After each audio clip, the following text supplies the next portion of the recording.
swallowed by the earth, only concerned with being connected to me, controlling me, in some corporeal way. The words come verbatim from the past, from a flurry of trials and shouting matches and teary performances. And when I speak into the phone, my response is the same as it's always been. Yes, yes you are. And just like always, there exists the unspoken condition of, but you're not really. Because he was the one to tuck me in bed and tell me stories full of dashing knights, evil witches, fantastical worlds. Because he was the one to walk me to the bus stop and kiss every stupidly earned bruise. Because when he remarried, my stepmom was the one holding me when I saw there were boys and pimples and failing grades.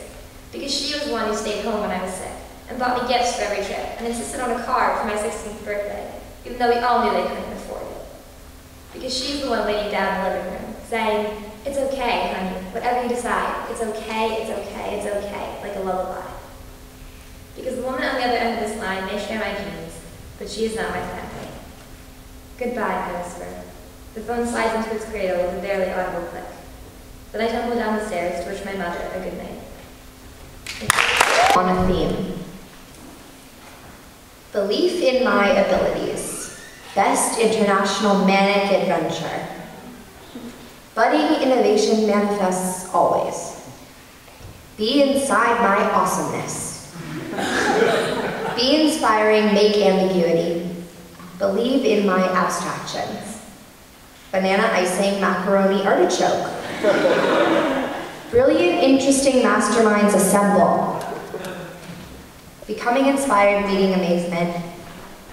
Building imagination, memories, adventure. Blasting inspiration madly always. Blossoming identity, magical and amazing. Brain intrigue, musicals, and awesomeness. Bright, insanely magical adolescence. And the second piece I'm going to be reading is my own. There's a description of it in the program, and it's shorter and better than I could explain it right now. It's called Eastern Eden, Free Will and Sin After Creation. There's a valley halfway between the call and source of sound, where birds hide between rib cages, lilting, ground dust dividing into bird breath and garden soil, we flow east. Call eyes holy and find a fitting helper, name ourselves divine beings, and hope our skins become desirable before we die, so maybe in life we will become. And give life, give fruit, take good, give back, and give bad. Oh, unformed night fill.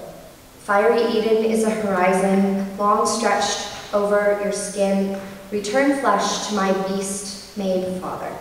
Separate mothers, madness. Her fig-shaped garments are not mine. In naked sleep, sweat out sin. Touch into the name, forbidden. For we lack middle, where pangs sprout with sweet sweat in birth, where our image used to please you. We were created into being because even God has to look at his own image.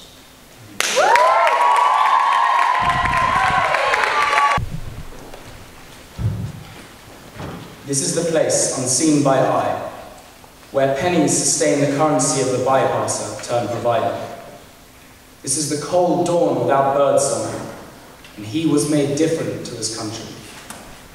A beating heart behind years of blackened ribs sucks seconds of his digited death date. A numerical forearm and a hook nose accompany. He is forever outcast, wrong for his ancestry as the spit rains down. But here, the provider stops. Two beating hearts collide parallel, and squinted true blue eyes meet, transfixed by the political storm. If this man has eyes, let him see. If his blood runs, let him run. Beggars' tall tales fall on the deafest ears, iron-clad in black, white, and red, as the spit rains down. Hand outstretched and etched disgust in every malicious corner, the five-finger unravels, as if some glorious prize the coin presented. From whiskey and riches he returns, and judges the full scene. Uniformed, prejudiced, generosity. Twitching eyes betray a deep panic, ashen black. They know not what they do, but they know that it is right. This is the resurrection, the yin-yang as all falls neatly. He finds his height. Chrysanthemums don't sing this loudly. Thanks. I am number 174517. I have no name anymore. I am simply 174517. I used to be a human, a chemist, an Italian. Now I am 174517. It says that on my left arm. It will always say that on my arm. It will be there in black ink. It will be imprinted in my flesh. This number is the only thing that belongs to me. Other than that, nothing belongs to us anymore. They have taken our clothes, our shoes, even our hair. If we speak, they will not listen to us. If they listen, they will not understand. They have taken away even our names. Every day, I think of whether or not I will ever return to my previous life. If, after these horrors, I'll be able to go back to the laboratory. If I'll ever watch television again. If I'll ever live again. These thoughts are often overpowered by inevitable hunger. Hunger for food and hunger for knowledge. Is there any way I will survive this time? Will I ever be able to run my fingers through my own hair? Will I ever have a name? Will I ever wake up from this nightmare? Sally Sanders. Sally was digging an endless pit. She knew that at one point she would dig right through the center of the earth and come out on the other end. Either that would happen, or she would die, whichever came first. She was digging in the freezing rain, wearing only a thin striped dress given to her on her arrival at the camp. The fabric attached itself to her skin. Her bare feet were blue and ivory. She felt as if she were digging her own grave. Perhaps the hole would be her grave. There was no assigned purpose to it. It was just a pit dug in the stone-cold earth. She brushed some of the paper-like fabric of her clothes out of her face, something she used to do with her hair, when she had hair, before they took even her hair away. As she did so, she caught a glimpse of her digging comrades. The Nazis were merely trying to work them to death, and many did die of sickness, cold, exhaustion, and starvation. It was a miracle she was not one of them yet. She contemplated lying down and embracing the earth she just carved out of as her grave. She knew, however, that her time had not yet come. Gerda Weissman Klein. Imagine a world in which your entire possession is one raspberry, and you give it to your friend. Ilsa did that. She gave me her raspberry, the one she found in the camp. It was the most beautiful thing I'd seen in the past few years. The only thing that contained life. It was happy, it was beautiful, it had color, it had taste. I wanted to keep it forever, but instead, I ate it. It would be 3 years until I had another raspberry, and 3 years until Ilsa would have another possession to give away. Thank you. A name is an essence, a part of someone, a connection to ancestors long past. Adam, formed from the earth, created by God, a piece of the ground. Noah, a man of tranquility, made a boat for God's creatures to survive. Moses, drawn out, to rule over a people chosen to struggle. Aaron, a peacemaker, a brother, a shining light. Benjamin, a son of strength, who would become one of the 12. David, the beloved, a king, a leader, a scholar. Just like them, we too all have a name, the strings that tie us together. Thank you. Well, I wrote, and it's titled Fragility. Can you hear my bones creak, she whispers? It's the old age. I didn't used to be so fragile. I hold my hands out, and her soft weathered ones envelop them, like a child nestling into his favorite blanket. I lightly trace her soft blue veins, trickling streams quietly flowing upstream towards her elbow. I glance into her eyes, endless pools of a distinct color, green, with gold bordering her pupils like little suns, just like mine. I have something for you. She gently removes the necklace from around her neck and lays it in my hands. But Grandma, she silences me with a nod, her eyes telling me to take it. I look down at the iridescent oval emerald, the nearly invisible golden chain coiling in my palm. Thank you. I hug her, holding her warm body to mine, inhaling her Chanel No. 5 that permanently sweetened her skin and her hair. She helps me put on the emerald with her trembling hands. The necklace that I wear every day. The necklace I wear when I visit her grave. Her perfume sweet in the air. Thank you.